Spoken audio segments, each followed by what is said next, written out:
You laughing at my warm-ups? Just your face. Wow. Wow. Harsh. Truth hurts.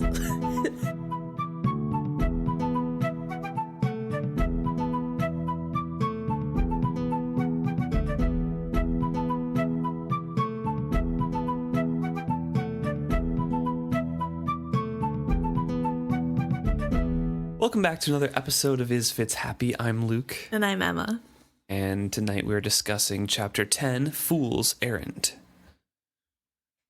The intro blurb of this one is speaking on a topic that we've discussed before in the past book.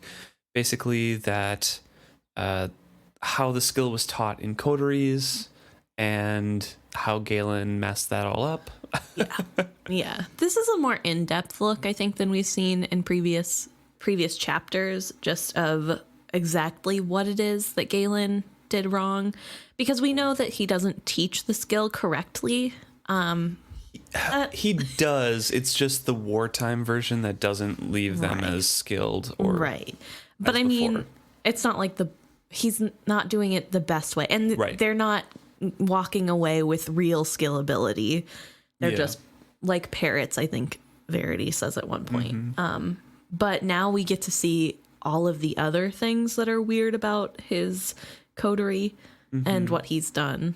Yeah, at least in book terms, this is I think some of the first time we're seeing this. Right. We've discussed it a little bit before, but it basically goes over all of those details compiled into one thing, how Regal was a delicate child and was judged by his mother to be too sickly to withstand the rigors of skill training, which we had a question on last episode. Right.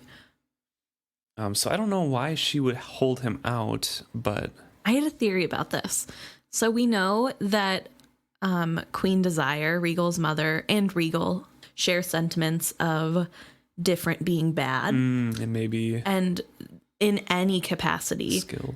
So I wonder if that applies to the skill. I mean, I guess she lets Galen do it, but only so that he can have a high up position in the court. I'm sure that is like the ends to the means there. Whereas Regal's actually a prince, and I'm sure she would never let her prince son sully his hands with a... But also, like, that's known as the royal magic, so... Right. I feel like at the same time, she would want him to have every single claim possible.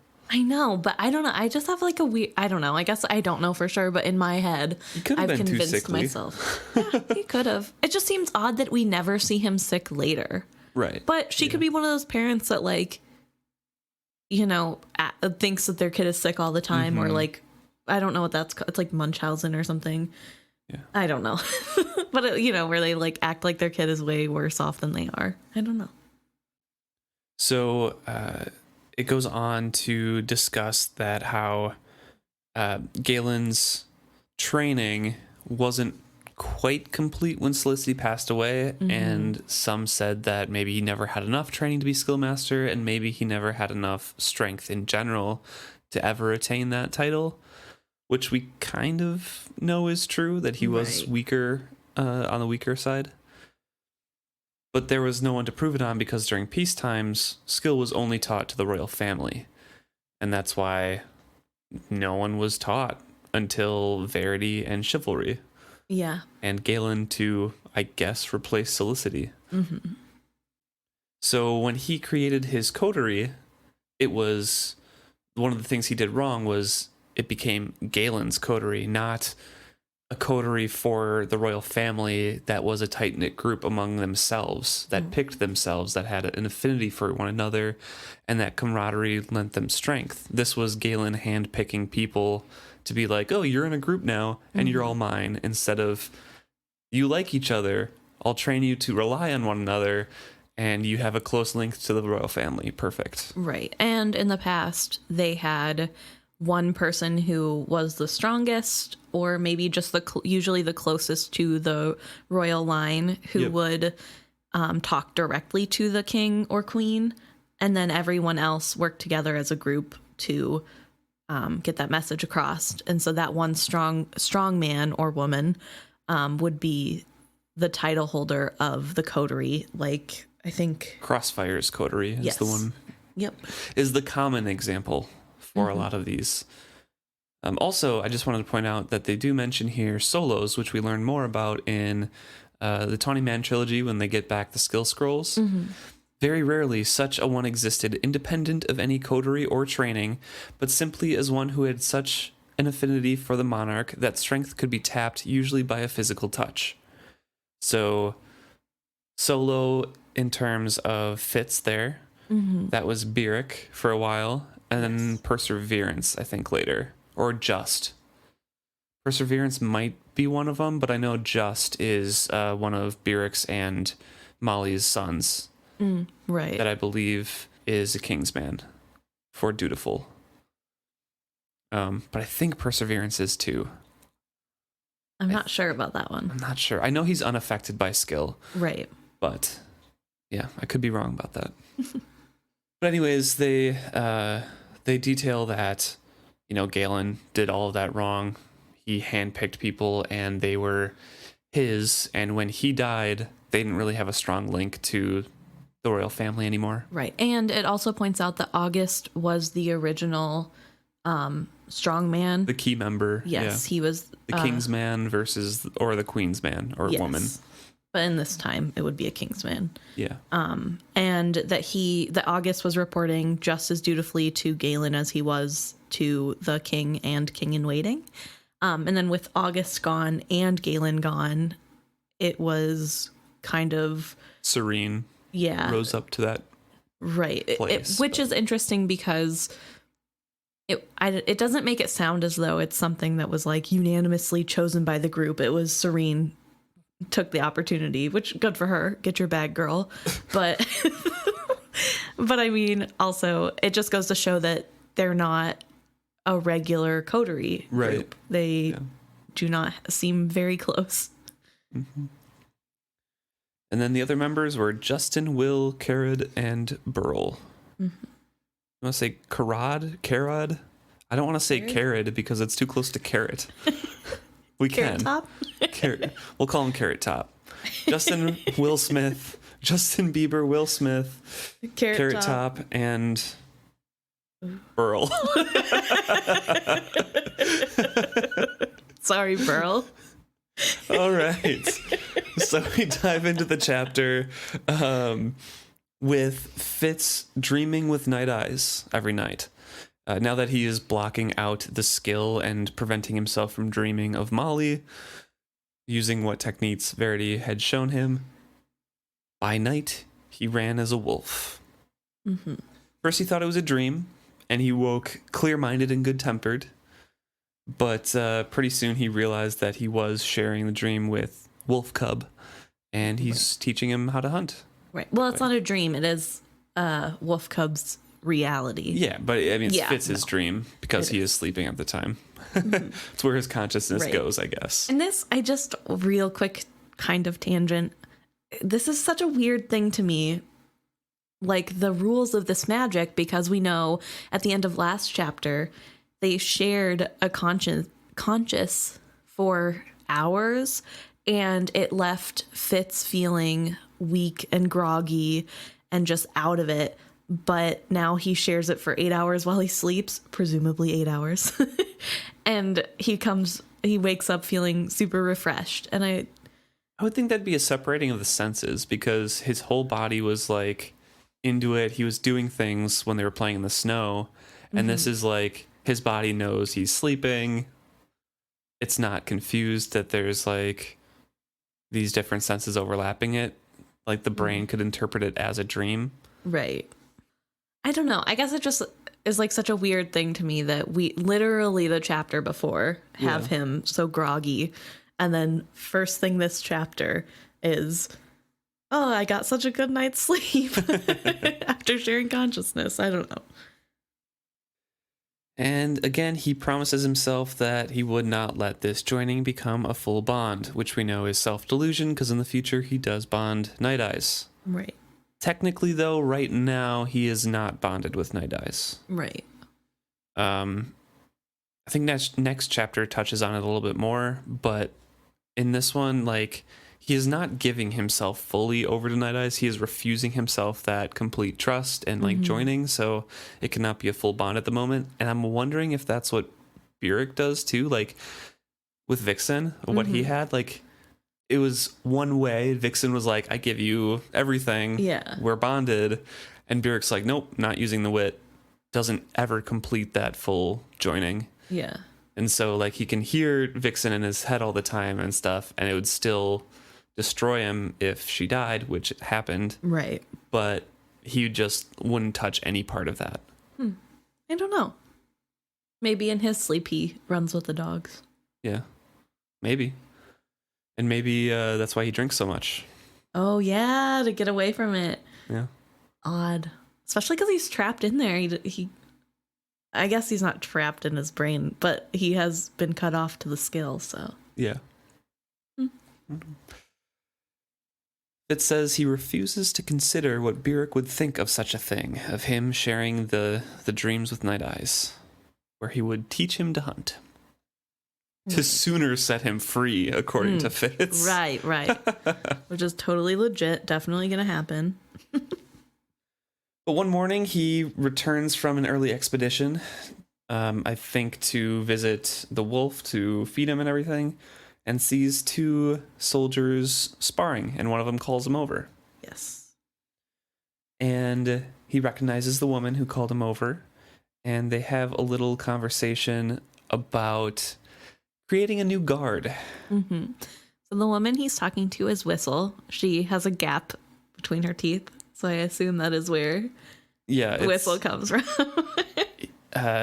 Says that as he, the other soldier, hopped, she danced back and laughed aloud, an unmistakable high-pitched whinny. So maybe it's just for her laugh. Maybe, I don't know. I guess as someone with a tooth gap, sometimes I can have a little whistle when I talk. So she is here and asking a favor of Fitz. And Fitz is kind of confused because she isn't where she's supposed to be because she's a member of Verity's guard. Mm-hmm. And well, she was. Well, she was. She corrects him quickly and says that, yeah, I did leave, but not to go far. I'm part of the Queen's Guard now. Mm-hmm. Vixen badge, see? She tugged the front of her short white jacket she wore to hold the fabric taut. Good, sensible woolen homespun, I saw, and saw, too, the embroidered snarling white fox on a purple background. The purple matched the purple of her heavy woolen trousers. The loose pants cuff had been tucked into knee boots. Her partner's garb matched hers. Queen's Guard. In light of Kettricken's adventure, the uniform made sense. Just wanted to point out that's pretty reminiscent of what Kettricken wore. Yeah, that you were so angry about because it wasn't stylish at all. I don't know. I don't love the mental image I've created. White on purple. White and purple together are fine. It's just all the colorful mismatch and bells. Well, the guard doesn't quite have bells. Right. No. I'm sure it looks fine.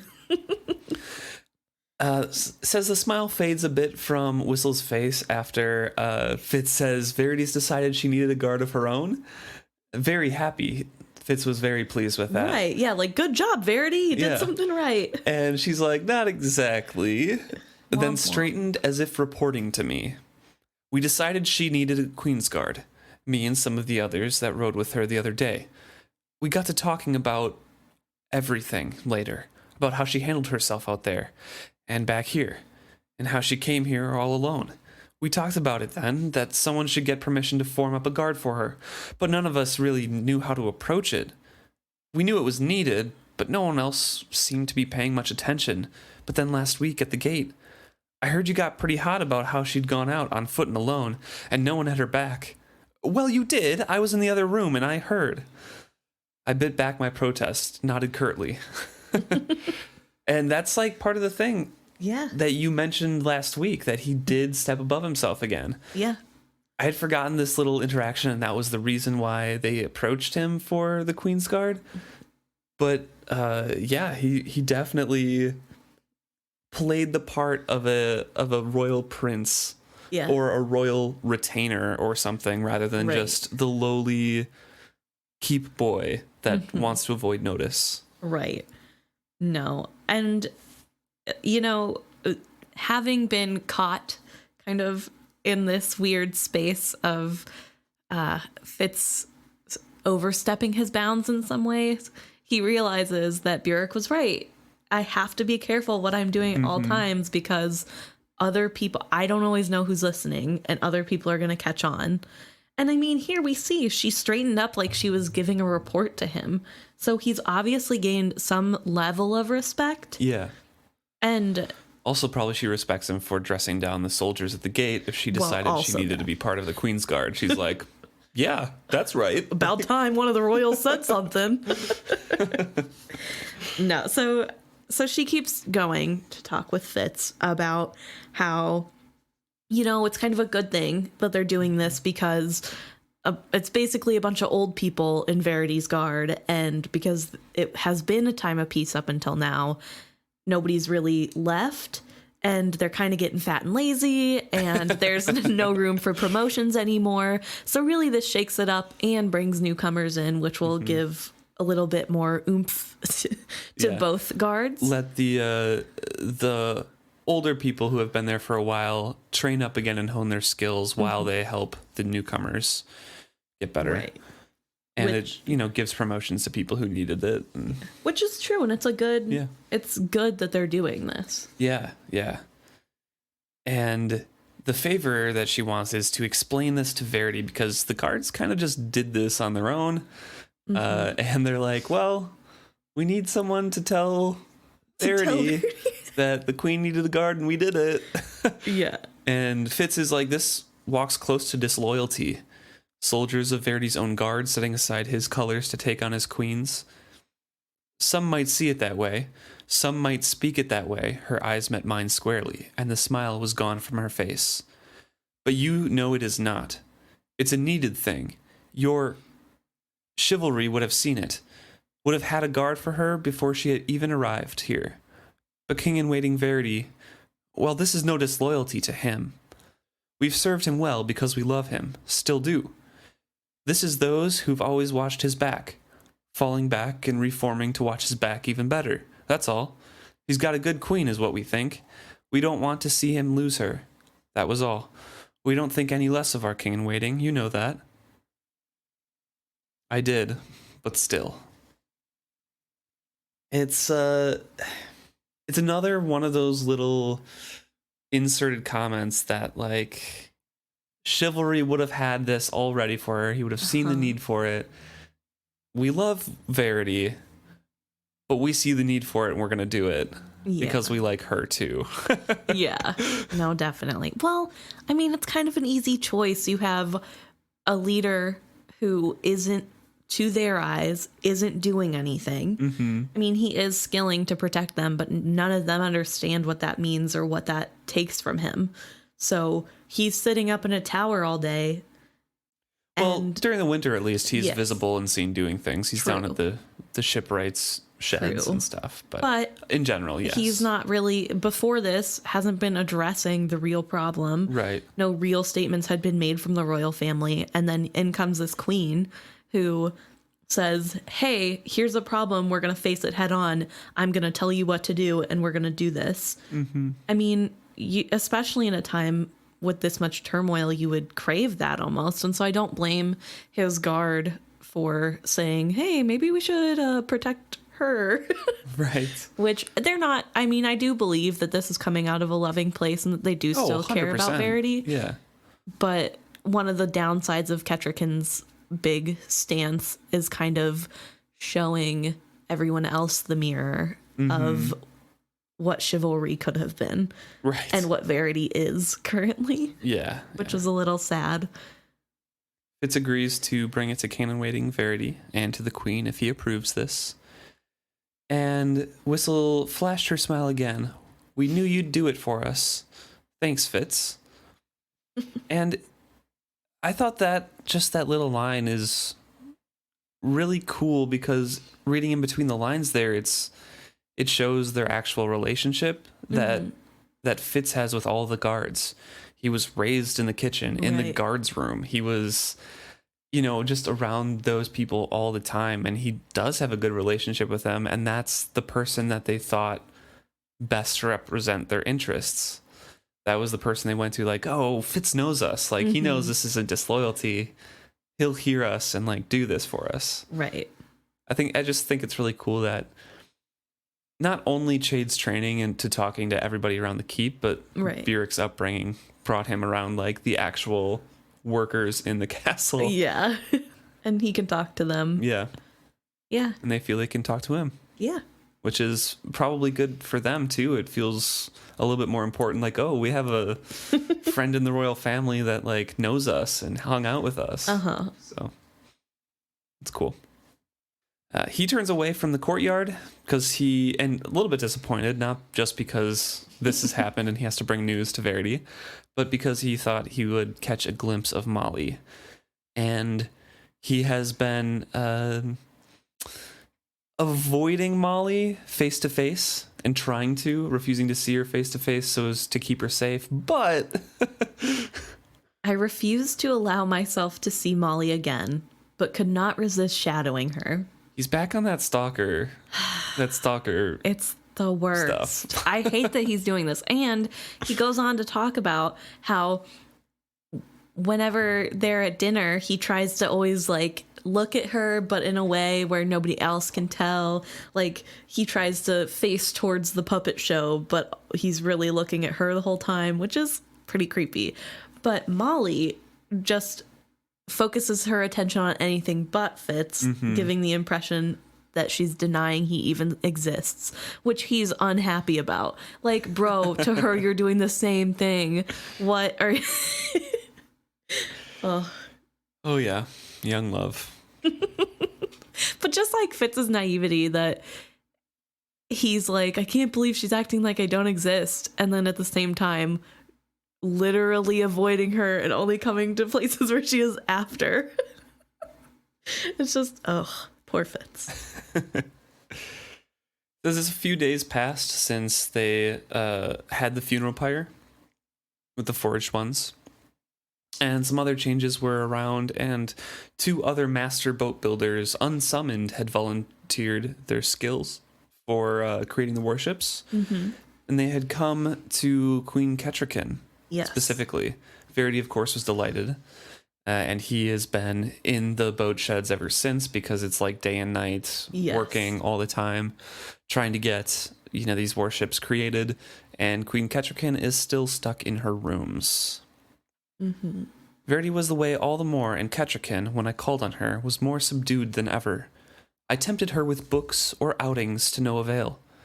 She spent most of her time sitting near idly at her loom, growing more pale and listless with every passing day. Her dark mood infected those ladies who attended her, so that to visit her room was as cheery as keeping a death watch. It's rough. Nothing's really changed. No. So he went looking for Verity, but assumed he wouldn't find him. He was correct. And he was correct. So he grabbed a game of chance to bring up to Kettricken, determined to try to keep her occupied, to make her happy, to give her some companionship. Right. But her bleak mood was beginning to burden me with its oppressiveness, so that I often heartily wished to be away from her. Little harsh, Fitz. Yeah, I'm wondering if that's his wit just feeding on her feeling that she is perpetually giving off. Just because he's so much more acutely aware of all those emotions. And since she has the wit a little bit, if she's just kind of like oozing that discontent and depressiveness. Maybe. I don't know. I guess I didn't think about it like that, but that could be the case because it does say that her ladies are even being affected by this. Yeah. And that it seems like they're on death watch whenever they're with her. So I guess it could be partially her wit as well as his own. His hope for this is to teach her a game that other people play so as to prevent her relying on him solely to socialize with. And maybe have him be away from her a little bit more often at this point. Yes. Yeah. But the fool, of course, comes out of nowhere with some great advice, honestly. And he surprises us just like he surprises Fitz. There's no mention of his approach. He just cuts in. Teach her to cheat first. Only just tell her that's how the game is played. Tell her the rules permit deception. A bit of sleight of hand, easily taught, and she could clean Regal's pockets for him a time or two before he dared suspect her. And then what could he do? Accuse Buckkeep's lady of cheating at dice? I did not startle physically, but he knew that once more he had taken me by surprise. His amusement shone in his eyes. I think this is a really interesting just beginning of a conversation. I think it shows us that the fool also hates Regal. This is a small way to get back at him. I mean, yeah, I think Regal has said it before that he hates, or the fool has said it before that he hates Regal. Right. But I love the little reminders, you know? Yeah. Any little reminder that someone hates Regal. Mm-hmm, yeah. All for it. But also I love the thought out just way of the fool of, well, what's he gonna do? Accuse the queen of cheating? Right. No, that'll look bad for him. So I don't know. It's just a very funny suggestion. This is one of the longest conversations we get with the fool, actually. Yeah. It lasts a couple pages, and it is full of information. Yes. As well. So, first off, Fitz is like, nah, I think she'd take it amiss if I taught her how to cheat. Mm-hmm. Maybe you can juggle for her. And the fool says, juggle for her? Why, Fitz, that is all I do, all day long, and you see it as but my foolery. You see my work and deem it play, while I see you work so earnestly at playing games you have not yourself devised. Take a fool's advice on this. Teach the lady not dice, but riddles, and you will be both the wiser. And that's true. Fitz doesn't realize, maybe in the back of his head, that the fool, is really working at trying to keep everything on track. Yeah. He's trying to keep the king healthy. He's trying to direct the princes and everything towards the solution. Right. Well, I think part of that is because Fitz does not seem to think of anyone else as capable of being a double agent like he is, so to speak. Right. Like, everybody else is what they seem on the surface. Mm-hmm. And only someone chosen by the king, as I have been, could possibly be like me, where I'm pretending to be someone that I'm not. And I think that really blinds him to seeing the fool as anything other than a court jester. Mm-hmm. And stops him from taking double meaning a lot of the times. In not just people, but in words too. And that's why he has such difficulty with the fool, because the fool just deals in those things and it tries to make Fitz think. Right, right. So he talks about riddles here, and we hear about Bingtown here. Riddles, that's a Bingtown game, is it not? 'Twere one played well at Buckkeep these days. Answer me this one if you can. How does one call a thing when one does not know how to call it? Rereading this, I had completely forgot that it was answered in the next page, and I spent like a minute or two just trying to wait, what is this? What is he talking about here? Really? Yeah. I stopped on that, and I'm just like, I was like, I think this is about dragons immediately. I was just like in a mode thinking about, I don't know. That's so funny. Yeah. Not my finest moment. That's all right. And of course, Fitz is like, I've never been good at this, fool. I'm not good with words or critically thinking, you know?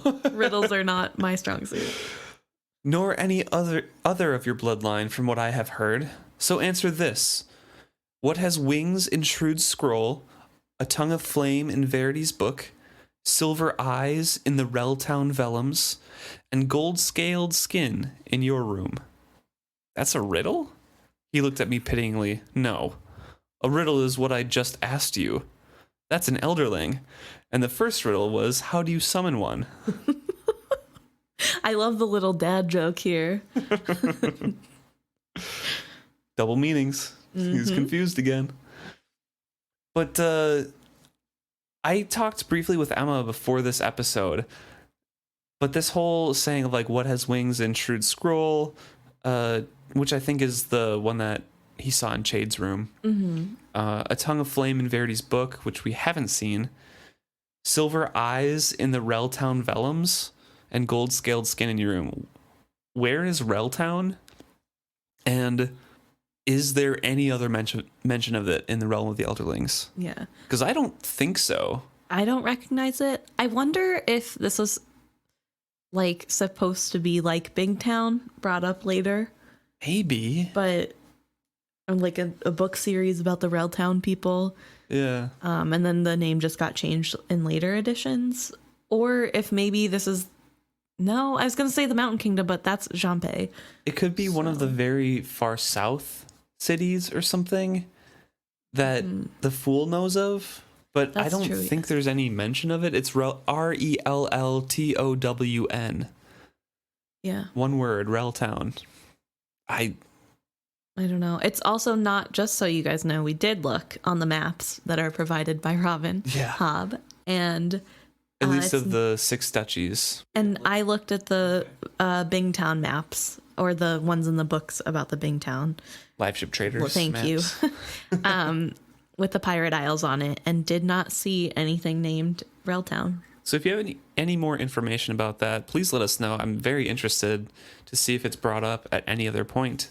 I couldn't find anything on the internet about it either, so I don't know if any threads or forums have talked about it before, but anything that you find would be awesome. Yes.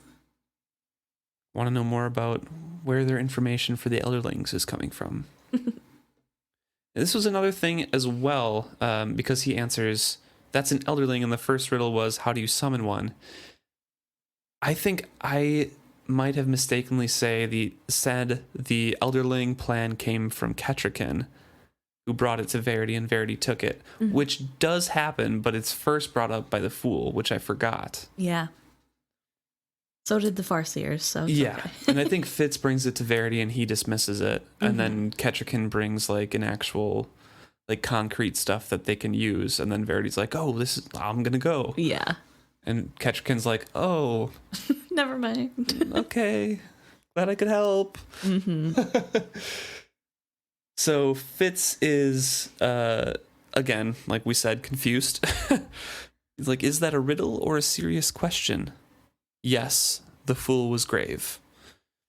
And that's true, because the Fool sees this as a future. Right. He's this is his goal. Okay, we want Elderlings back. How do you summon one? What were they? Like, this is what I want. Right. Do you know? Does the Fool not know anything about the stone dragons either? Like, he has no knowledge? I think he does, because of a later conversation, like in a page or two on here. We talk about the wise men of Jampe, and that clearly alludes to carving of stone and flying away. Right. But I mean, I guess what I'm trying to ask is, do you think he has a deeper knowledge about Elderlings and dragons as a whole, including the stone dragons, which are of Elderling make originally, and that he got this from Clarice, or that he has no idea because he wasn't given that information? It's hard to say. I feel like he would know something of dragons and things, but at the same time, there's two ways around. Either he's obtusely saying Elderlings because that's all that the Six Duchies people kind of know of as mythical things. Dragons aren't real. They're literally just stories. Right. Or he thinks of them only as Elderlings, and he doesn't know dragons are the thing he's trying to bring back yet. Right. And he thinks that the Elderlings were the winged creatures in his dreams or something. So I don't know. Clarice, I mean, isn't their island built on like serpent bones? Yeah. And dragon bones and stuff? So some type of bones. Yeah.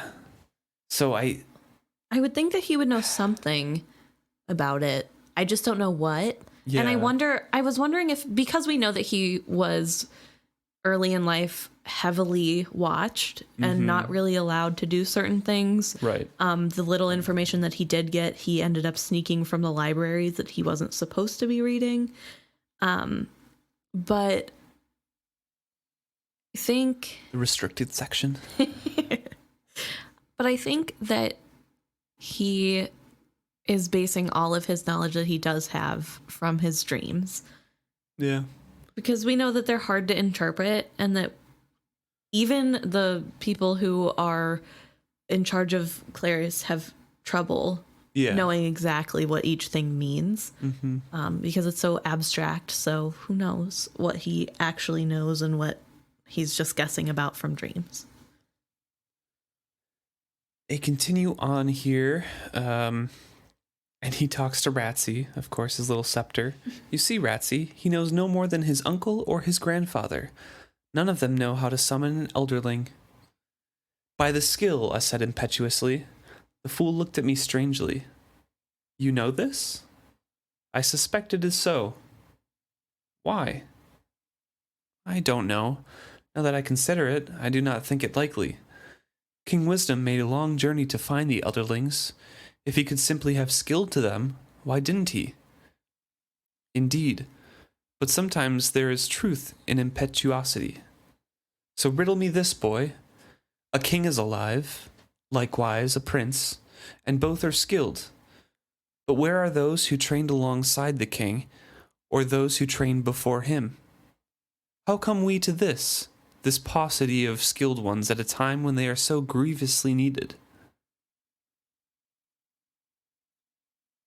I first want to say that Fitz would be great at podcasting, answering a question without thinking and then going, actually, now that I've given it thought. Yeah. Calling us out like that, jeez. But I also want to point out that this is really important. Yeah. The fool's bringing up something that is being overlooked by Fitz and probably most of the rest of the royal family. And the king and the prince. Like, he's pretty much calling them out. Like, no one knows this. No one's asking the correct questions. Right. Where did the skilled ones go that Felicity had to have trained? Where are they? Yeah. What are they doing? Exactly. Which is so interesting because it does beget the question of why isn't this a weird thing for Shrewd? Right. To think of? Why isn't he like, oh yeah, where did all those people go? Why doesn't he know where they went? Maybe he does. He's just starting to go, so he doesn't have a good memory. I don't know. But also, King Shrewd wouldn't know all of them. That's true. They would be coteries to King Bounty, his father, and he was the last one to have a coterie. King Shrewd didn't have any coteries. That's true. So King Shrewd would have to remember specific names from coteries that were in his father, like, that he dealt with his fathers. But they probably, like, during King Bounty's time, they stopped warring and just had, like, skirmishes. Well, I just think it's interesting because we learn later from... Oh, is her name Kettle? Yep. Okay. We learn later from Kettle that her coterie left to make a stone dragon. Yes. And if that's the case... Well, I guess she's, like, several hundred years old, so a little before Shrewd's time. Couple hundred, I think, yeah. But I'm sure other coteries also left. So how come Shrewd, who is trained in the skill, officially trained, just like anyone else would be, why doesn't he know about the tradition of going to carve a skill dragon? It doesn't seem like all of the knowledge was passed to the royal family in any of these trainings. Because King Shrewd would have been able to take better care of his skill if he had full knowledge of everything, and would have been able to continue training Verity, or noticed that Galen was not all he was up to be. It just feels like the actual coteries had more in-depth training and study because that was their purpose. And the royal family is dealt in receiving that strength, is dealt with, like, maybe using all of the coterie strength in certain ways, Right. and with messaging and things like that, but not necessarily the in-depth reasons why and the end result for coteries, because that's probably something that maybe a little bit of like a dirty secret that they don't want the royal families to much know about. That's fair. Because who would want, like, if the longing is that bad where the whole coterie is like, yep, we have to go give ourselves to oblivion now.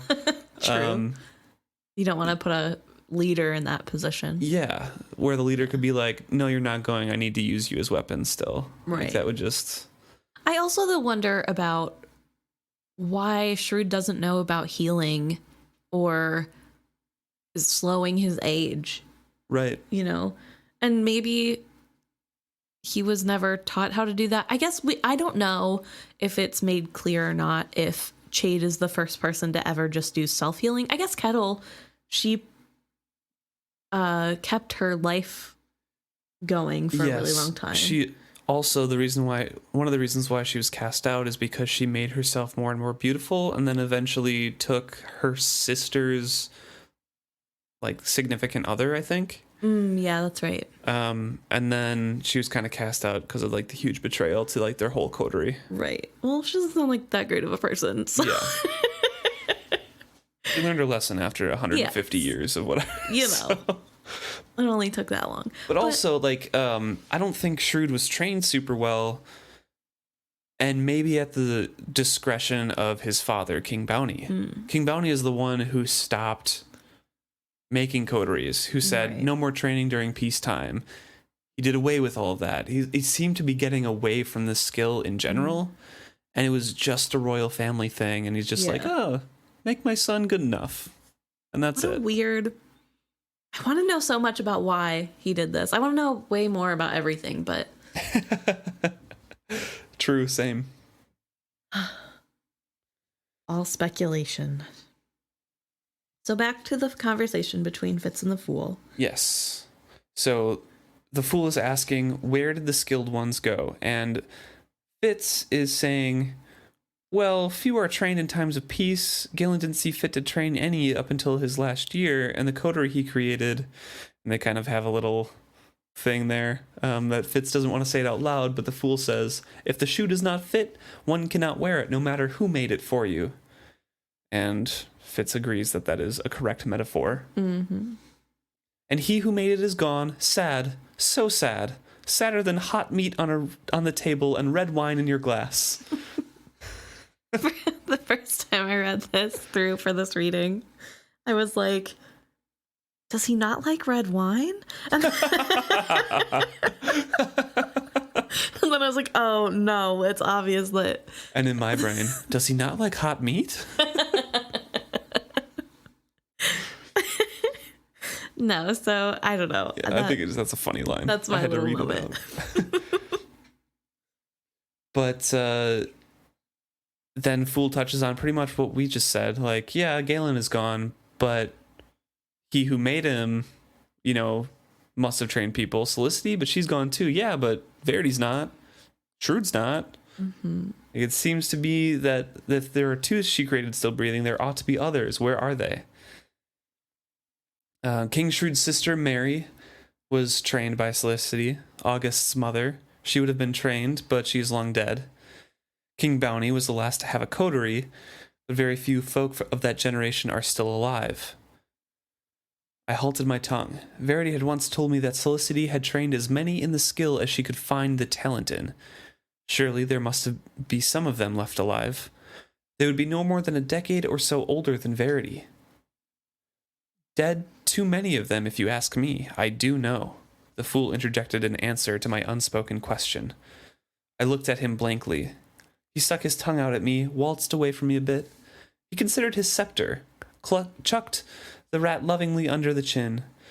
You see, Ratsy, it is as I told you. None of them know. None of them are smart enough to ask. Do you think I think he wants them specifically to ask what happened to them, or something straightforward like that. Right. Just to get them along that line of thinking. Well, it almost feels like the fool's abilities stick to genie rules and like that they're uber specific and that he can't lead them to an answer. Like, Yeah. well, he can lead them to an answer, but he can't give it to them straight. Right. He has to roundabout, which maybe I that's think he's just him. scared of that too. Right. Like, if he gives them a straight answer, is he changing some of that future? But him willy-nilly ratsy sceptering around is different? No. But he also knows that Fitz is the catalyst, and he can influence the catalyst to make those decisions. But it sounds like he's been trying to influence the king too. True. King in waiting by talking about this.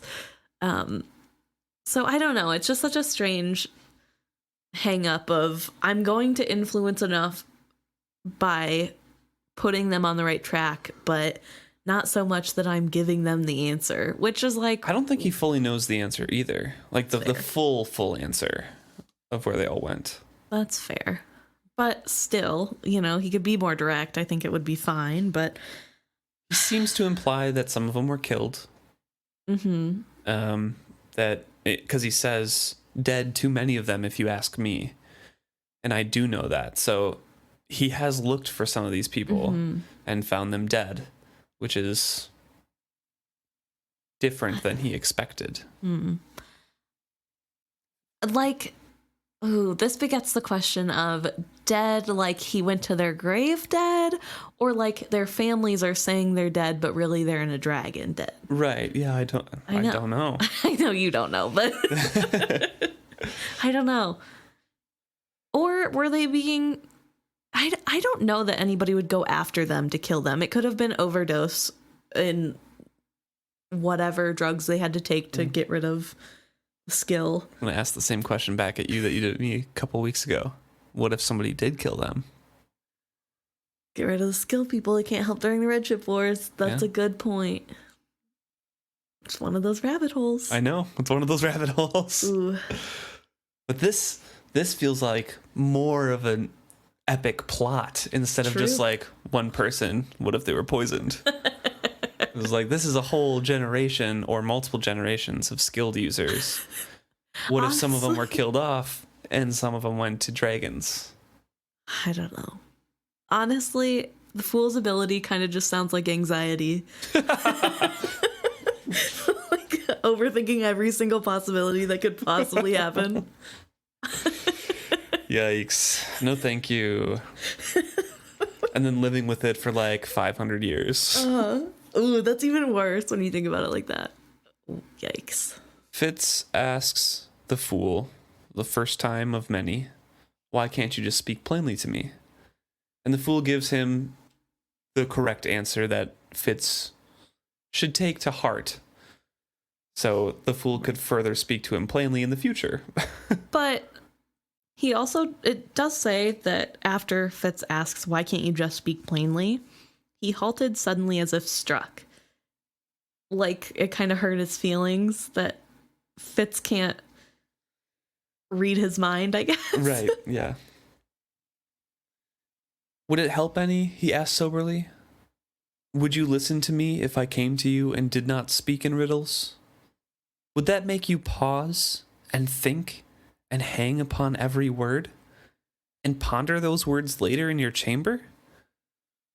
Very well then, I shall try. Do you know the rhyme 6 wise men went to Jeanpay Town? I nodded, as confused as ever. Recite it for me.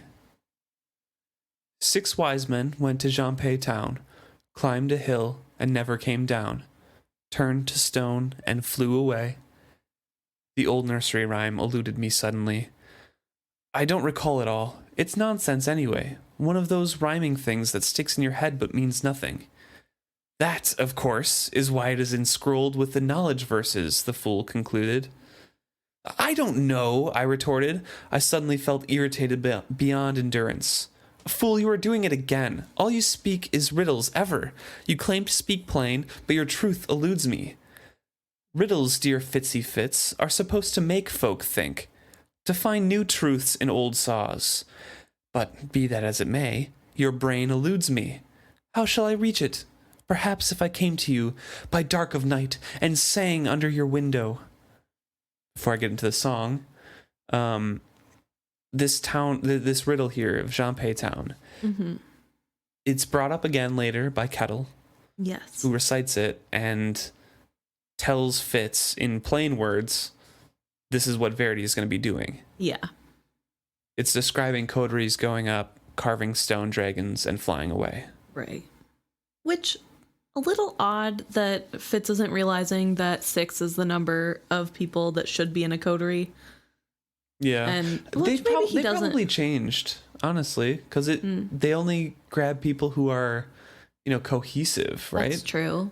So if 8 people are in one group, maybe they had an 8-person coterie. Is 6 like an actual I thought it limit or hard rule or anything, or just suggested? I thought so after reading the rhyme, but It could be. I don't remember. I guess how many are there currently in Galen's coterie? There are 4. There were 5 plus Galen. So that's 6, but Yeah. I I don't know. don't know either. But this whole poem here describes these different coteries going up, and it starts at 6, and then it counts down. 5 wise men came to Jeanpei Town, walked a road not up nor down, were torn to many and turned to one, in the end left a task half done, which is Girl on a Dragon. 4 wise men came to Jeanpei Town, they spoke in words without a sound. They begged their queen to let them go, and what became of them no one can know. I feel like we heard a story of them too, but I don't quite remember. And maybe that's why they stopped telling the kings and queens of where they were going. Right. They had to get permission. Yeah. 3 wise men came to Jeanpei Town. They'd helped a king to keep his crown. But when they tried to climb the hill, down they came in a terrible spill.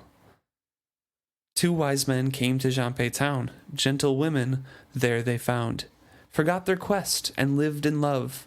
Perhaps were wiser than ones above. 1 wise man came to Jeanpei Town. He set aside both queen and crown, did his task and fell asleep, gave his bones to the stones to keep. No wise men go to Jeanpei Town, to climb the hill and never come down. 'Tis wiser far and much more brave to stay at home and face the grave. It's a song of caution, but also of some heroes, because the 1 wise man is King Wisdom. Yeah. Set aside both queen and crown, carved his dragon, flew out, saved, and is at sleep. At least that's in my interpretation. Can't take it for fact, but I'm going to state it as a fact. It's good that you're acknowledging that it is not technically a fact. Though. Yes. But I'm going to state it as one anyways, because it fits pretty smoothly into that. Yeah. But that's literally a cautionary tale, and trying to recall Fitz to that and read into it a little bit more. But at the same time, if we didn't know what we knew, we wouldn't have known either. Yeah. Can't know what you don't know. Talking like the fool here. Maybe speaking in riddles is the only way to get things done. So yeah, it's very confusing to somebody who doesn't know what's going on in the quarry. Or what happens to skills ones. Right. And it also, would be hard to see it as anything other than a just nonsensical riddle. Right. I mean, you grew up singing it. It'd be like if somebody told you Itsy Bitsy Spider actually has deep meaning that tells you how to, become one with Mother Earth in some weird way. Although Ring Around the Posy, Rosie, excuse me, Poxful Posy, is about the plague. That's true. So. But that doesn't give you instruction on how to get it. Well, to get the plague, you can... you just hold hands with other kids. And go out unmasked. True. You know what? Touche. So, The fool gets down and starts singing to Fitz to get his attention. Some little serenade going. Yes, to capture his brain, to make him think. Bastard princeling, Fitz my sweet, you waste your hours to your own defeat. You work to stop, you strive to refrain, when all your effort should go to a gain. He had flung himself to one knee and sang quite lustily. I guess the tune belonged to a popular love ballad. Sighing theatrically. You would love to be a witness to this scene. Oh my gosh, I would so much. As he continues to sing, people are gathering and like giggling and like laughing at each other and pointing out, oh, this is so funny or whatever. Why does a farseer never look afar? Why dwells he completely in things as they are? Your coasts are besieged, your people beset. I warn and I urge, but they all say, not yet. O bastard princeling, gentle Fitz, will you delay until chopped to bits? Will fate seduce you to her will? Not if you struggle with all your skill. Summon your allies, locate the trained. Consummate all from which you've refrained. There's a future not yet fashioned, founded by your fiery passions. If you use your wits to win, you'll save the duchies for your kin. I think the last two verses, the last two paragraphs and chunks that I said are the important ones. The first one is just kind of getting his attention a little bit. Just saying, you know, why are you wasting away trying to do what you are doing now? Mm-hmm. Keeping a stalemate, trying to do this war when there's something bigger going on that you need to try. Why do farseers only want to do what's been given to them? Why are you so reactionary? Do something proactive. Mm-hmm. Fix your problems. Right. But the last parts here, will fate seduce you to her will, not if you struggle with all your skill, capitalized. Summon your allies, locate the trained, consummate all from which you've refrained. There's a fiery future not yet fashioned, founded by your fiery passions. If you use your wits to win, you'll save the duchies for your kin. Fitz is basically, you know, said to his face that you have to perfect your skill and your wit, get allies, find the people who have trained in the skill to, you know, win, and don't be afraid to dive into the wit, to use the skill. You need to perfect all of that which you have been kind of pushing aside, because you can change the future. I'm telling you, Fitz, I can see the future and you can change it. Right. He literally does lay it out straight to him. Well, yeah. I mean, summon your allies is when he goes with Kettricken and Kettle and the Fool. Yeah, I think Kettle is the locate the trained. Right. Yeah. Consummate all from which you've refrained.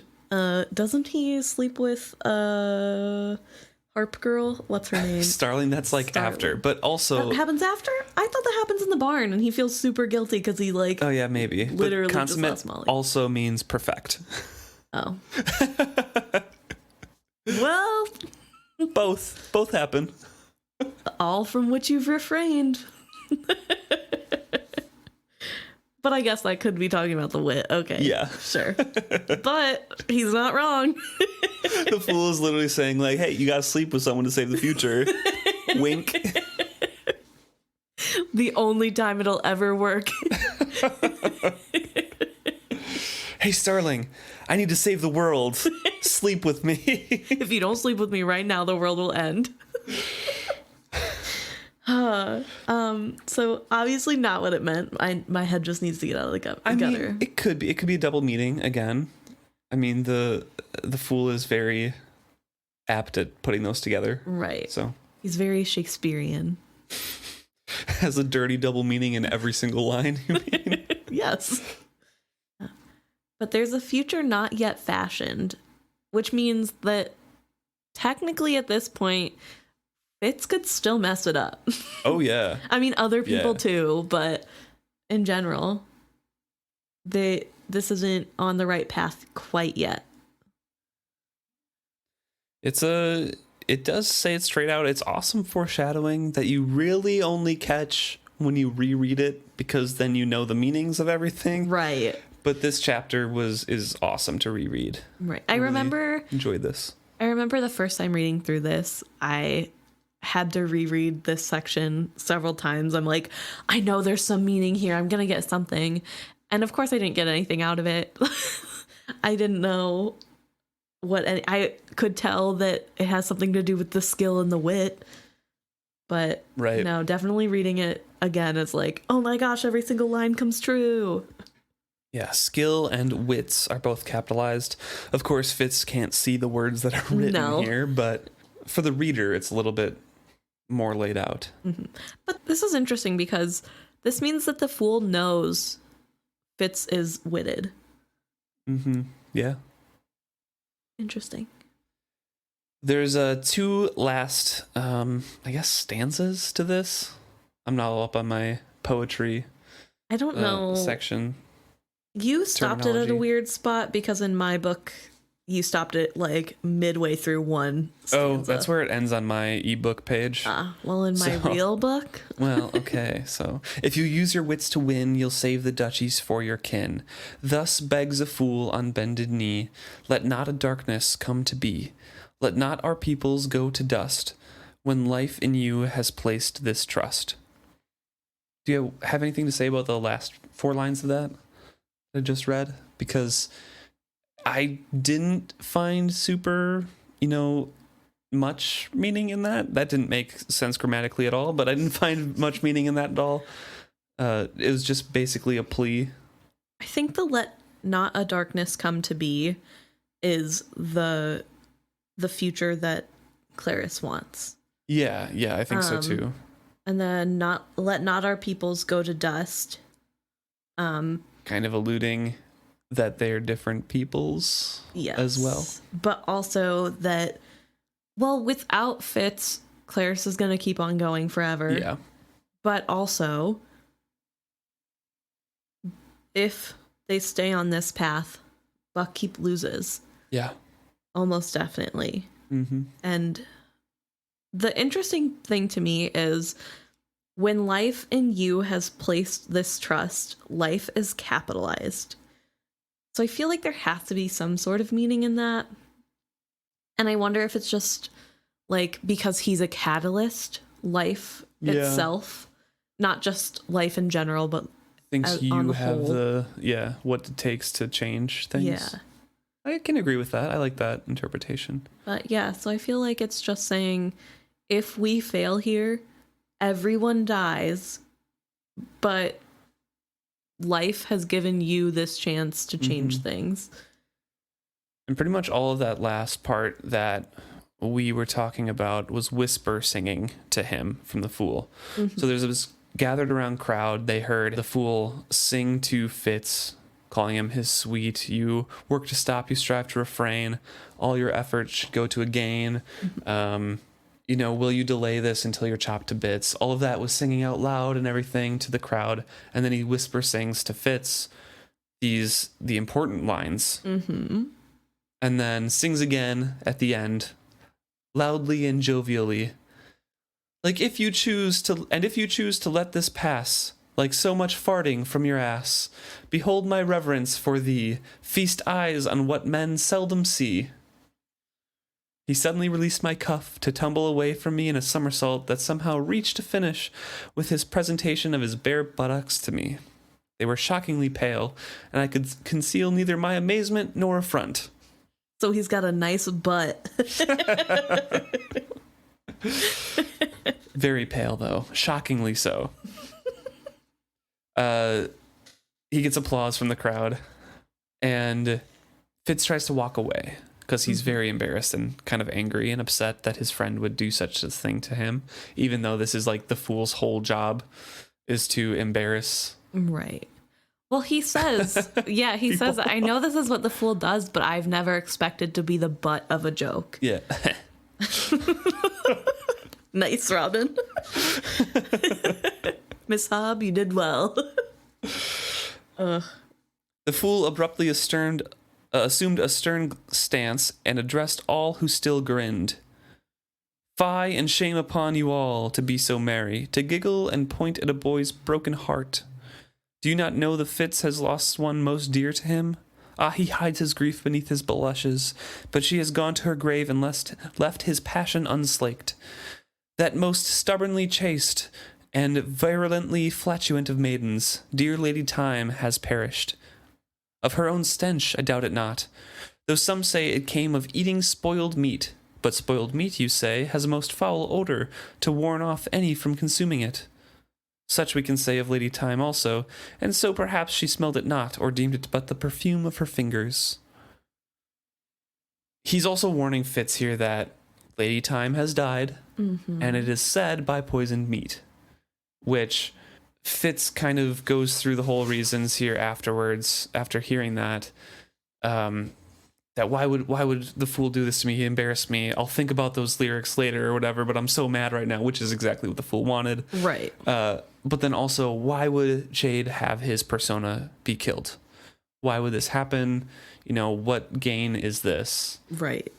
And I think it's important that the fool warn him because Fitz should know, because they're supposedly close. Or at least it seems that everybody thinks that way. Regal probably spread that rumor. Yeah. But if he didn't know, that'd be a little suspicious if somebody were to come upon him and be like, I'm so sorry for your loss. And he's like, what?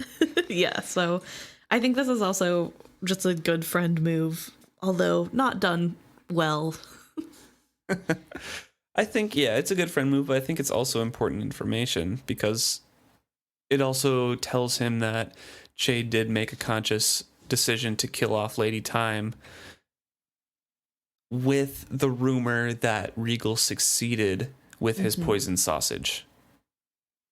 So Regal thinks that he won. Right. I wonder if this is done. So he asks, you know, is this to make Regal believe he won? To what end? And I wonder if it's Chade and Shrewd naively believing his pestering will stop for real if he thinks he got vengeance on his mother. Maybe. Because he's supposed to be under watch right now, and he very obviously tried to poison Lady Time. Yeah. I am sure Chade brought it up to Shrewd. Not obviously. Well, touche. He almost succeeded. He did almost succeed. But, you know, I don't know. I wonder if the thought is, well, obviously he needs a win here because boys will be boys. So let's just give him what he wants. Also, maybe it's because Regal might become more overt in his attempts on Lady Time. And if he does succeed, one, that kills Chade, which is terrible for the crown and the future of the crown. But two, also reveals a man in a woman's costume and probably creates a lot more questions. That's fair. So it might just be safer, since there is such suspicion from a high place with means on Lady Time. Maybe they just, Shrewd and Chade decided, like, we need to kill her off and start something else. Yeah. Interesting. I don't know. Also, if he gets too blatant, I know that he thinks that he's safe because if you don't care, then you're safe. But maybe they're worried that that isn't going to be enough, and that then everybody will know that the only backup left for King is a murderer. Yeah. And it's not exactly a great look, even though he's still technically a murderous person. They just don't want everybody else to know that, which I don't know if that's worse or better, but...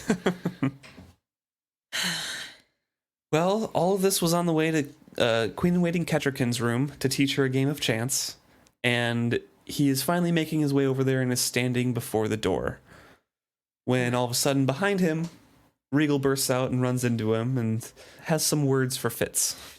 Do you think Regal was like waiting on the other side of the door? I don't think so. He goes to Kettricken every day, so I don't think it would be that weird for him to know. That's fair, actually. But also, like, especially because Lady Time just got announced as dead. Like, I think Regal is super petty and he could do that, but I also think that Regal thinks way too highly of himself to just wait around for a little old bastard? I don't know. I think he's petty enough. I just imagine him on the other side of the door, like a serving woman comes past and he goes, ah, oh, and he shuts the door and like waits again. If this wasn't a tragedy of a book, but like a comedy. Why can't there be comedy in tragedy, Luke? Not in Fitz's life. Well, I disagree, but okay. So Regal runs into him and insults Lady Time, insults Queen Kettricken, and Fitz all at the same time, saying that Fitz was, you know, cozying up to Lady Time to, you know, get high and mighty and get power and things. And what, are you going to turn to Kettricken now? Cozy up to her? Oh, I thought he was trying to imply that he was sleeping with old Lady Time. Well, maybe. And like now you're gonna He could be go implying for a that. younger. Yeah. I don't know. I mean, both work. I guess I prefer your take, but My take could also include that, technically. true. I was just using more of Regal's words to avoid making that guess, I suppose, because I don't know what he means. Like, he's implying that he specifically says, "Where will you suckle up to now that the old horror Time is dead? Well, I am sure you will find some other old woman to coddle you. Or are you come to wheedle up to a younger one now?" He dared to smile at me before he wheeled on his heel and strode off in a fine flutter of sleeves, trailed by his 3 sycophants. So he could be implying that, definitely. I mean, I think That's all that Regal thinks of women, at least. So. true. It seems to him, at least, that, which is odd because what then does he think of his mother? But maybe she's the exception. She's not included. Yeah, of course. She's not a woman. She's my mom.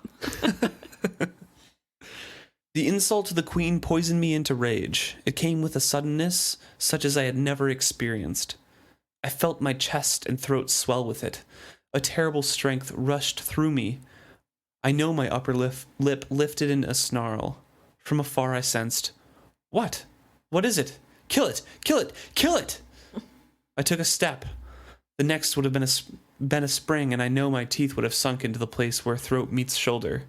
But FitzChivalry, said a voice full of surprise. Molly's voice. This anger is really interesting to me because obviously it's not from Night Eyes. Nope. Because he just kind of barges in later like, "Whoa, where's this anger from? Kill it right now." And it comes from insulting Kettricken. It's not just a reaction to Regal because he's stood strong before Regal before without getting like super angry. Right. But he's literally about to jump and bite where his neck meets the shoulder. Like, which also is such a weird image, but yeah. I mean, I think later on he does kill a forged one with his teeth. So. True. Don't love that. Hate being reminded that humans are actually very fragile and teeth could in fact kill you, but yeah. Sure. So I don't know where he experienced this. I still think he has a bit of a crush on Kettricken.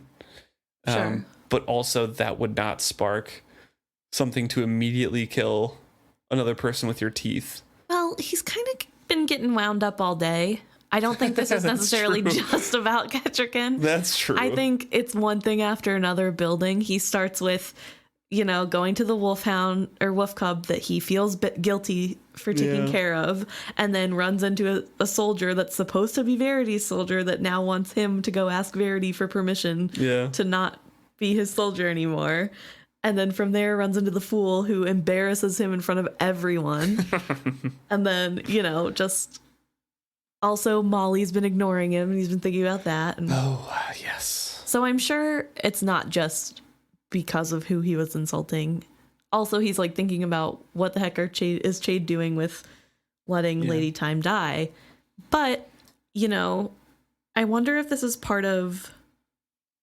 I don't know. I guess I don't want to say this is a wit thing because I feel like that's generalizing a group of people that I don't know very much about. But I wonder if part of the wit is that animal instinct. You're like more tapped into that natural side of you. More emotions in general. And, Yeah. because that's what the wit is. It's as emotions. connecting to living creatures. And I'm saying this because we know that later in battle, Fitz is kind of a berserker. And so was Burek. And so I wonder if that's part of, which probably you have to do whenever you're murdering people that you can literally feel the life coming out of. Yeah, you just your body needs to forget everything. So I wonder if part of that is just like this anger that can like that could really definitely be true. Yeah, and maybe that's something from being untrained in the old ways, and that's like a danger of. Just like anything, the skill can have dangers too. And so maybe with the wit, it's like a wild animal that never got trained not to bare their teeth at their masters, you know? I don't know. Yeah, you weren't trained to keep your emotions in check or anything. I can see that. You don't know how to put that wall up. I don't know. I mean, that's just my personal guess. Thought. Yeah. And that's what I thought of. I like that. But feel free to tell me if you think I'm wrong. So Molly is leaving Kettricken's chamber and is surprised to see FitzChivalry there and just brushes past him, turns aside, starts walking away like, oh, pardon, my lord, and like is specifically keeping that distance. You think she's surprised that he's outside Kettricken's door? Yeah, I think so. Oh. I thought she was surprised at how angry he looked. He was turned away from the door. She didn't see him. I imagined it was like his side profile, but I guess, yeah, that's fair. I don't know. But also, girl, Kettricken is married. Molly, I called, stepping after her. She paused. When she looked at me, her face was empty of emotion, her voice neutral. Sir, had you an errand for me? An errand? Of course, I glanced about us, but the corridor was empty. I took a step toward her, pitched my voice low for her ears only. No, I've just missed you so. Molly, this is not seemly, sir. I beg you to excuse me. She turned, proudly, calmly, and walked away from me. What did I do? I demanded in angry consternation. I did not really expect an answer, but she paused. Her blue-clothed back was straight, her head erect under her tatted haircloth. Thanks, Lacey. She did not turn back to me, but said quietly to the corridor. Nothing. You did nothing at all, my lord. Absolutely nothing. Another person speaking plainly to Fitz and him not getting it. Night Eyes asks him, like, hey, you're feeling bad, let's go hunting. And Fitz is like, yeah, that would be really nice, but I can't. So it's another choice that he makes to stay with the struggle. He stays with the emotions. And I noted down here that after he gives some of his memories to Girl on a Dragon, he chooses to just go, quote, hunting.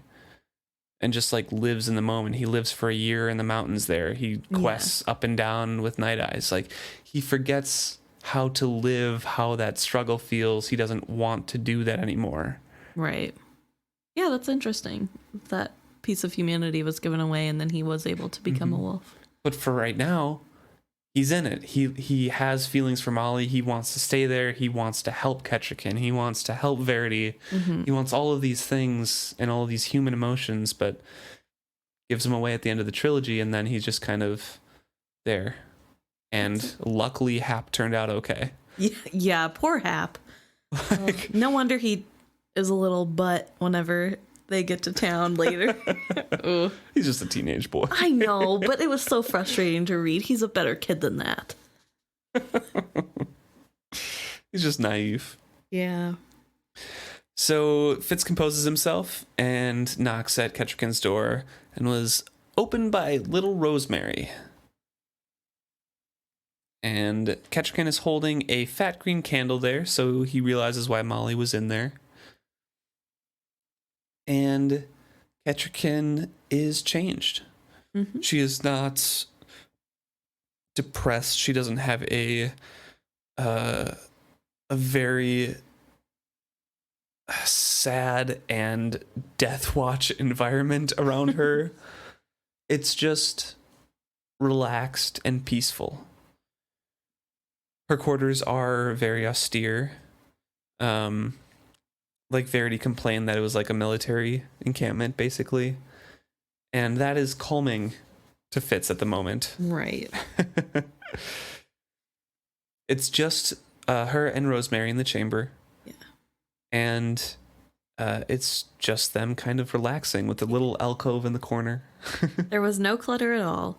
In this room, all was finished and put away or not yet begun. That is the only way I can describe the stillness I felt there. Mm-hmm. I'd come in a royal of conflicting emotions. Now I stood still and silent, my breathing steadying and my heart calming. I feel like this is very spa-like in her room. Yeah. Yeah. Without like the random decorations on the walls or stuff. It's just literally bare bones spa. Although it does say she has art on her wall. Did it not? Yeah. Did I make that part up? No, you didn't. There's a couple. It says, let me see here. There were frame-supported parchment screens painted with delicate sprays of flowers and trees. There's no clutter at all. So there is at least a little... At least two. At least two paintings. But has a little alcove with like a screen and puts the candle behind it and lights it and sits down on a bench and asks Fitz to join her. And he says, you know, I thought you would like to learn some games of chance. And she's like, no, maybe another time. Thank you, though. But I have found my center again, basically. One can only walk so far from one's true self before the bond either snaps or pulls back. I am fortunate. I have been pulled back. I walk once more in trueness to myself, FitzChivalry.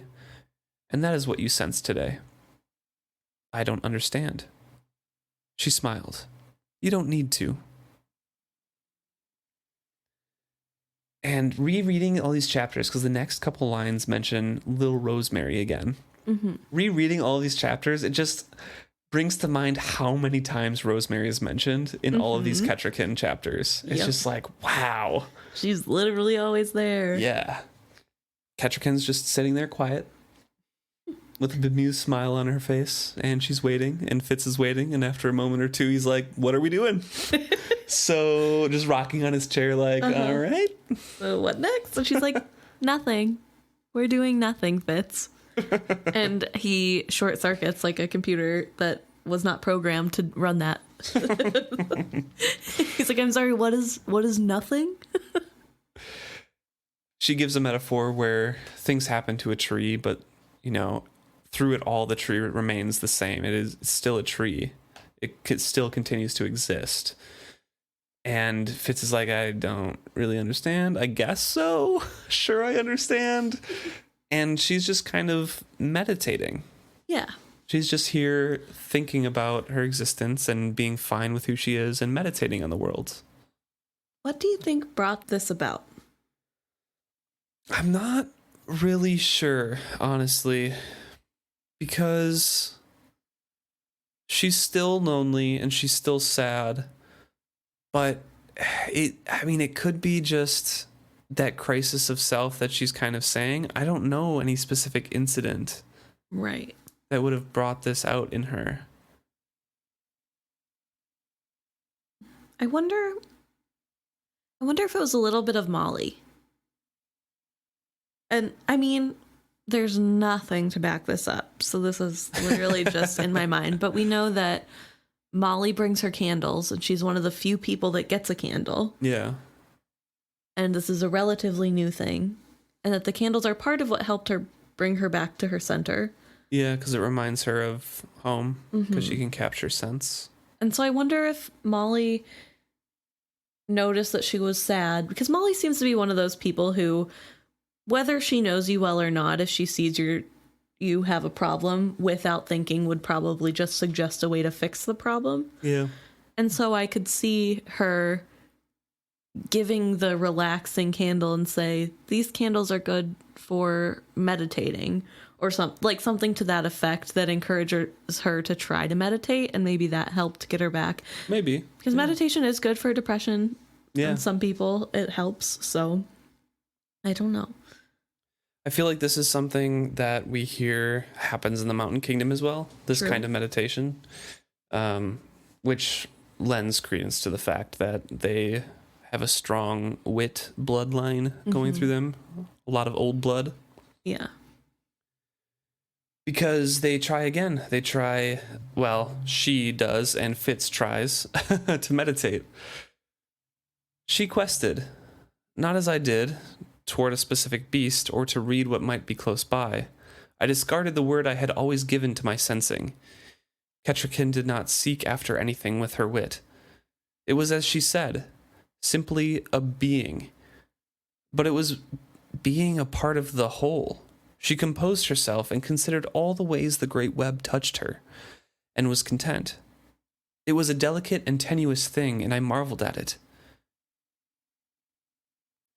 It's literally just not specifically reaching out and touching anything or repelling anything. It's just what she said about the tree. It's just knowing where you are at in the world. Right. And being okay with that. Fitz does mention that if he hadn't experienced both the skill and the wit before, he doesn't think that he would have sensed Kettricken's reaching out with the wit, which is interesting. So she must be, since he does use them very combined, he must be much more sensitive to certain things. Right. Well, he seems extremely skilled in the wit. I mean, it says coming Skilled up in the wit. Yeah, I know, it's hard. I couldn't think of another word. But it says that he decides to let go too. He tries it, and his wit senses extend so far that he can feel Burek in the stables stop and frown. He can feel the pigeons in the rafters and the mice in the cellar running around the wine caskets. And that's a huge amount of space. I don't think the castle is small. Molly shrugged away and shook out her hair. Across from me, Kettricken started and looked at me as if I had spoken aloud. A moment more, I was held, seized from 1,000 sides, stretched and expanded, illuminated piteously. I felt it all, not just the human folk with their comings and goings, but the pigeons and the mice, every speck of life that was not and never had been a speck, but had always been a node on the web of life. Nothing alone, nothing forsaken, nothing without meaning, nothing of no significance, and nothing of importance. Somewhere, someone sang and then fell silent. A chorus filled in after that solo. Other voices, distant and dim, saying, "What? Beg pardon? Did you call? Are you here? Do I dream?" They plucked at me as beggars pluck at strangers' sleeves, and I suddenly felt that if I did not draw away, I could come unraveled like a piece of fabric. I blinked my eyes, sealing myself inside myself again. I breathed in. That makes me believe it's farther than the castle, that since he does use the skill and the wit together, this is a combination of him opening, like he says, opening the dams, basically, dropping all the barriers and letting himself fling wide.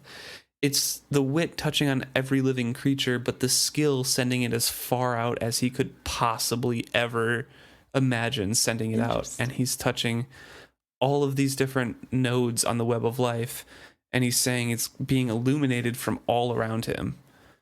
So all of these different voices that are crying out to him are just, I don't know. It's interesting because I don't know who they are, but it could be literally anyone. Right. Ooh. Do you have any thoughts at all to who so just to clarify, because if you're listening to this, you're obviously not reading the book, or maybe you are. Congratulations for being able to multitask. But the line, nothing alone, nothing forsaken, nothing without meaning, nothing of no significance, and nothing of importance, is italicized as though someone else is saying this. Yeah. And we don't know who that is. I have no idea. Yeah. Literally no clue. Because it doesn't say before or after that someone was saying that particular line, but that is the first italicized thing after "let us hunt," the wolf joyfully says. So we kind of get the hint that italicized things are not thought Fitz. or spoken aloud by somebody else. Although I suppose it could be Fitz thinking that. But also, I don't know. I wondered if this is partially the voice of the mother-like being that later fishes Fitz out of the river, the Skill River. If this is part of that. If this is maybe Ida, because she's one with the land, I think. So it would make more sense for it to be Ida rather than Elle. Also sounds a little too nice to be Elle. So maybe it's like, you know, Mother Earth talking to him. Yeah. And I don't know, all the other voices. Somewhere someone sang and then fell silent. A chorus filled in after that solo. Other voices, distant and dim, saying, "What? Beg pardon? Did you call? Are you here? Do I dream?" Do you think those are animals that would have been willing to bond with him? Maybe, but if it's the skill and wit, maybe it's people, the dragons, or the do I serpents? Dream? Are you here? Serpents, maybe. Yeah, I don't know. I don't know either. There's literally no way to tell, and I really want to know. Yeah, well, because we know there's only one dragon that is an adult and alive, at least as far as we know throughout the whole series in this moment. It's Icefire. Yes. Icefire is technically the last dragon. Mm-hmm. He's the only dragon alive right now. Mm-hmm. If this is a combination of the wit and skill, he is connecting and hearing voices through the skill. Because the wit does not convey anything unless you are linked or specifically talking to someone. Right. But if it's an animal that he's connected with through this wit and skill joining, it could be animals, I guess. Right. Well, animals can talk to you unbidden. Yeah. So, I mean, it could be just random animals, but... It could be. It's just... I don't know. I want to know. I do too. It's a rough one. But Fitz is overwhelmed by this. No time had passed, a single breath, a wink of an eye. Kettricken looked askance at me. I appeared not to notice. I reached up to scratch my nose. I shifted my weight. I resettled myself firmly. I let a few more minutes pass before I sighed and shrugged apologetically. "I do not understand the game, I am afraid," I offered. I had succeeded in annoying her. It is not a game. You don't have to understand it or do it. Simply stop all else and be. He is on purpose trying to just get dismissed later. He's building up like an excuse to leave. Well, I'm sure this is a very odd feeling of like, oh, wow, this is like everything alive ever within miles radius of the castle. Okay, goodbye. Yeah, I need to go think about how small I am now. He compliments the candle. And Kettricken sighed and gave up on me. The girl who makes them has a very keen awareness of scents. Almost she can bring me my gardens and surround me with their fragrances. Regal brought me one of her honeysuckle tapers, and after that I sought out her wares myself. She is a serving girl here, and does not have the time or resources to make too many, so I count myself fortunate when she brings them to offer to me. Regal, I repeated. Regal speaking to Molly, Regal knowing her well enough to know her candle making. Everything inside me clenched with foreboding. And then, immediately after that, he asked to be dismissed. Yes. "This exercise does not exclude company, FitzChivalry," she looked at me sadly. "Will you not try again to let go?" For a moment I thought, no? Then I let you go. I heard regret and loneliness in her voice. Then she straightened herself. She took a breath and breathed it out slowly. I felt again her consciousness thrumming in the web. She has the wit, I thought to myself. Not strong, but she has it. And he thinks about how Byrrc would react to that, but also how she had been alerted when Fitz did quest out with the wit, and thinks that, oh, it's just a matter of time before I'm discovered with this. So I have to cut all ties. And tomorrow he promises to himself that he would cut ties with Night Eyes tomorrow. Right. Well, that's what's implied. I found my resolve and hardened myself to it. Tomorrow I would act. Right.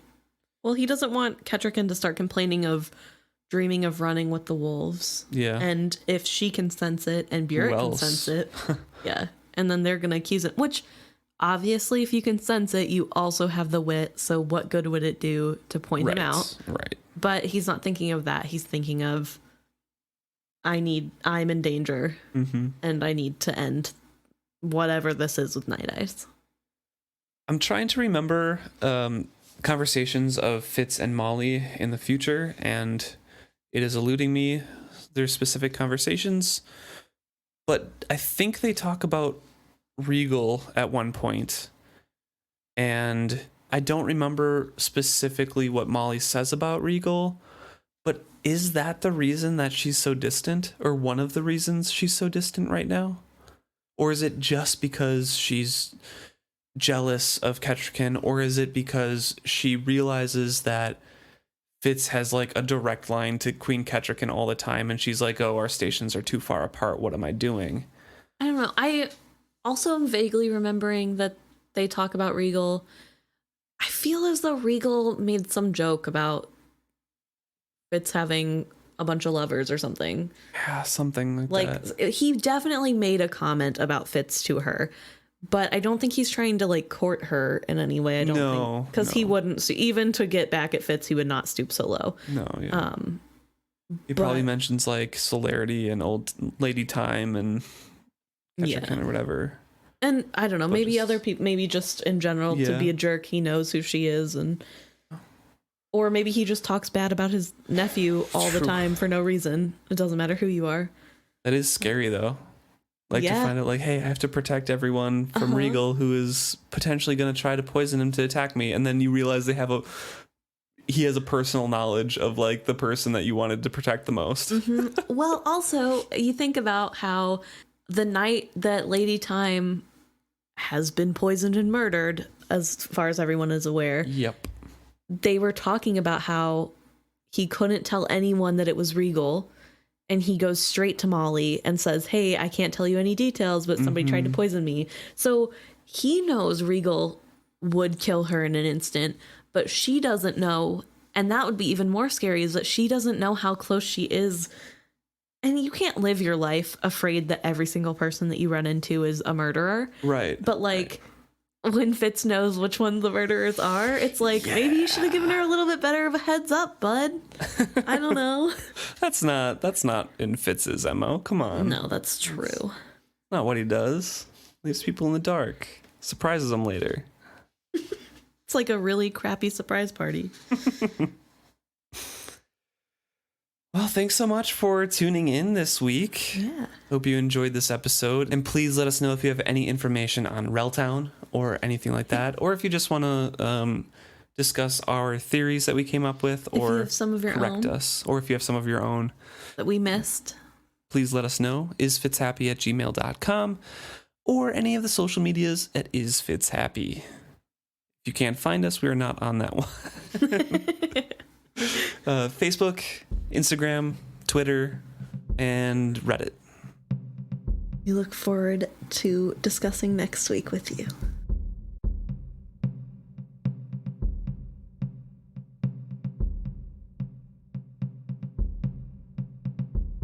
Okay, so we're going to talk to you a little bit about an email we got about our last episode. Yeah. Egg McNoggin sent in an email here talking about how the ruling pairs conversation that we had was really interesting. They ended up making us an Excel spreadsheet, which we will be sharing because I love a good Excel spreadsheet. But also I think you guys would love to see it too. So we will make sure to share that.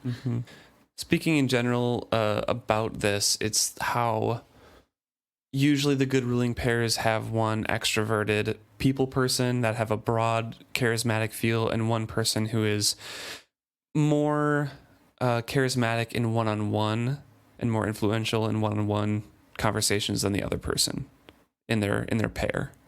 Mm-hmm.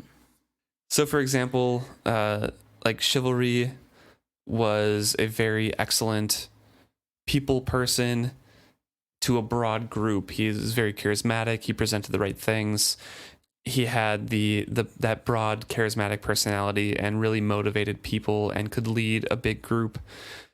But McNaughton says that he wasn't very good at the one-on-one dealings.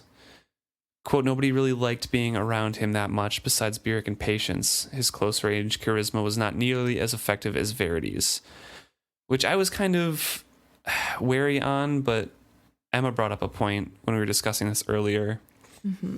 So my take on this is, yes, we have examples of Chivalry being a good leader one-on-one where he gets along really well with Rurisk. They're friends. He gets along, or he changes a noble woman's mind on how to act, making her more generous towards the people. And I don't think that discounts this idea, because you can still be good at one-on-one. These are tasks that are a means to an end, essentially, and you can still be good at one-on-one at those. They're just not your strongest suit. And he has the mind to think of, on the whole, what is this going to do? Whereas the general populace seems to be uncomfortable with Chivalry, just talking to him one-on-one. Because he's unapproachable. He's unapproachable. unapproachable. Of how perfect he is. Yes, and he expects everyone else to meet the same standards that he does. And that is a little off-putting to a regular person who, isn't royalty and just wants to get through the day. So I think that's where the phrase that nobody really likes him is coming from. It's not that literally no one likes him. It's that he's, I mean, I could be wrong. Egg McNuggan, He's just please. unapproachable. Tell me if I am misinterpreting, but Yeah. that he's just a little bit harder to approach. But we see this in Kettricken too, that she's able to create hope in this land where there hasn't been hope for a couple years now, and she brings them all into battle. Yet with her ladies in waiting, she is horrible. She had a hard time gathering people around her, and then even when she does, she's not super great at making them feel like... she's not in the greatest headspace at the moment. No, I mean, with all due respect. Yeah, so for the moment, I can agree with that with Kettricken, but she had, close friends back where she was and stuff. I just think her situation isn't the best to interpret into this model as of yet. Right. Well, I just think that, I feel like everyone can make at least one friend, because you're not as she good listed at least 3 names. Plus, she was part of a family that people did approach, so she was approachable. Right. She was trained to be. Could also be a culture thing, whereas in this culture, it's not as approachable, and it's, I don't know, just different. Also, kings and queens just aren't approachable for common folk.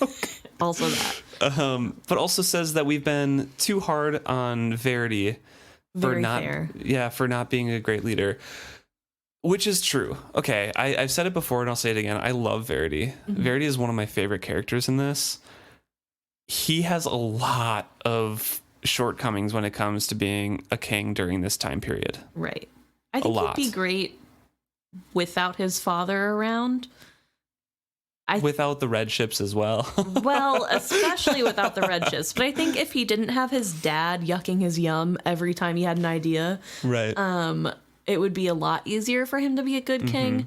But I think the culmination of always living in his both brothers' shadows and his father literally saying no to all of his ideas and not taking him seriously. And, But McNuggan's point here is that Verity's one-on-one conversations and how people treat him and seem to like him as a person, he's just much more relatable. Right. And people like him much better in that sense. He doesn't have the broad charismatic appeal, but in a personability, able to get along with people, that's his bread and butter right there. Right. And Egg McNuggan relates this to Patience's strong points and says that she probably would have been a great queen. because she is able to, get the funding needed to keep the palace alive while Regal is tearing it apart. Mm-hmm. And she is able to take over and, work with others to create a community that works. But she isn't able to rally anyone to fight. Much like Verity, she doesn't have whatever it is that you need to lead a group into battle. I think that's one of the things that I slightly disagree with, because this whole thing takes into account that they're very black and white, either this or that, which, it could be different from what this person was trying to convey to us. But the way that the spreadsheet is set up, it's pretty like this category or this category. Right. There's like one that's like, oh, maybe both or whatever. But for Patience, she does have that ability to rally people when she's pushed to it. She rallies the runners. True. She organizes them. They want to do this. Like they believe in the cause. Those, what are they called? Like Ivy runners or something? I think so. I can't remember. The message carriers are one of the most dangerous positions because they have to run through like Forged One infested country and like Civil War infested country and like run these messages. And she kind of inspired and leads that. True. So I don't believe that she's just interior, but also she hates being one-on-one with people that she doesn't know. Yeah. So she's not good at those personal relationships. Well, just because she doesn't like it doesn't mean she's not good. You can not like something that you're naturally gifted in. Yeah, but she also doesn't have a lot of friends. And if you're really good, even if you don't like it, I feel like people would like you. Well, I don't know. She That's just, fair. Yeah, I don't know. I think it falls apart a little bit with Patience because she is so unique in that she doesn't want any of the court life. She doesn't want anything to do with ruling and was kind of forced into it and did well. Right. And was able to rally people. But I'm still of the mind that if Chivalry was alive and became king, she would have just been Chivalry's escape. And she would have kind of lived her own life, doing her own hobbies. And maybe something would have come over years, but like it would have taken a long time. Well, to be fair, she wouldn't have been in the position to guard the castle because Regal wouldn't be causing a civil war. Right. Although maybe he would still be trying to cause a civil war. Yeah. I don't know. But that's my point. There's no like catalyzing moment for her then. Fair. I don't know. I like the idea that successful couples have the counterpoints. Yeah, that are, yeah. Like one is just widely acceptable to the public and one is better off when it's a smaller group. Mm-hmm. Definitely. But that could also be summarized into one person who thinks more of the big picture and one person who thinks of the little picture. And just in different ways of like how these actions can affect the people or how the people can affect the actions. I don't know. But it is a great chart here to show that the people who were chosen to be rulers really did complement one another. Yeah. And it could have worked out if all of them didn't meet in, in the untimely ends. Yes. Or, in different circumstances in general. All of them have untimely ends. Patience lives a really long time. That's true. And so does Kettricken. Yeah. And Fitz, technically Fitz dies, but... Yeah. Celerity, I think, lives, but maybe she passes away. I think she's alive. I think she's alive in the last trilogy, so... Yeah. She might have died in the last trilogy, but, like, of old age, not anything... Well, she would have been, like, 60, so... She would have been younger. She would have been, like, 58 or 57 or something, because she's younger than Fitz, and Fitz is 60, I think, in the last one. Fitz ends the series the same age as Shrewd. Like right now or something? Yeah, about that. Wild. But he was skill healed, so he looks like he's in his 40s. That's so strange to me. In my mind, Shrewd is the Lord of the Ring king. I can't think of the White King. Is that what his name is? I don't know. Where he's like, you know, Denethor? Yes. Or no. That's Theoden of Rohan. Yeah, when he's possessed by like Saruman. No power here. Yeah. That's Shrewd in my mind, and I know. That'd be an okay Shrewd, but not Jade. No, not Jade. But like, Shrewd for sure, especially in the later parts of this book. Yeah. You have no power here, Gandalf. But I forget that, like, he's not actually that old. 60 is not that old. No. So I don't know why my brain pictures him that way, but I don't know. Well, Theoden is also, like, he's possessed by Saruman, too. And Grima Wormtongue. Galen? Yeah, basically. That's how I picture Galen, though. That's, like, what Galen looks like in my mind. Anyway, we're not... That's a pretty good comparison, actually. I like that. Thank you. Visual thoughts. But also, this email kind of goes into, since they have these extroverted, charismatic to abroad people, and charismatic and internally charismatic, like one-on-one conversation people, who is alive during this Red Ship War? It's Shrewd, who is a one-on-one kind of person, Constance being able to, as we've seen from the text, rally the women's court around her and increase the role of women all over in Buckkeep. Right. Shrewd has always been kind of more devious and wants to deal in like the specifics, little things, or the overall pulling of the strings. Regal could be held aside by Shrewd because Shrewd realizes that he has the ability to Be an introvert. motivate the people in a certain way, and he has the ability to influence. So he's like, oh, maybe he can do it because Verity is, kind of introverted and one-on-one. So no one is alive to rally the people, which is kind of what we said in the Queen Awakes chapter, which why Shade is so happy with everything. Right. Because Kettricken is there and is able to inspire. Well, I think they also specifically point out that Verity, Chade, and Shrewd are all people that are willing to do the behind-the-scene works that don't get as much praise. Not that that means that Kettricken or Chivalry are out to do things to get recognition, but just that they don't mind that kind of work. Right. They're more comfortable in a setting where they're doing something that doesn't bring as much attention onto them. Yeah. Overall, I do like the model presented. It is like they mentioned in here, it's an interesting thought exercise about what the ruling pairs of the Six Duchies could do and what they did. But also, I think it does break down once you consider there is nuance to all of these characters a little bit. Right. And some people were in situations that were not great in general for either ruling or for themselves. So, but I do like it quite a bit. Thank you so much for the email. Yes.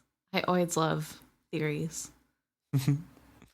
Or just philosophy about the rulers. Right. I know. I'm here for all the tangents. I always feel a little bad whenever people message us on any platform because I feel like I always say, I love this idea so much. But it's true. I like all the ideas. I think they're all so fun. And I feel like I take like the opposite side and I'm really sorry to everybody. I don't mean to completely like dismiss all the theories. I just... Going into all these books, loving them so much, I have a set idea in my mind and I'm open to different things, but it has to like convince me. Whereas I think all the ideas are so fun.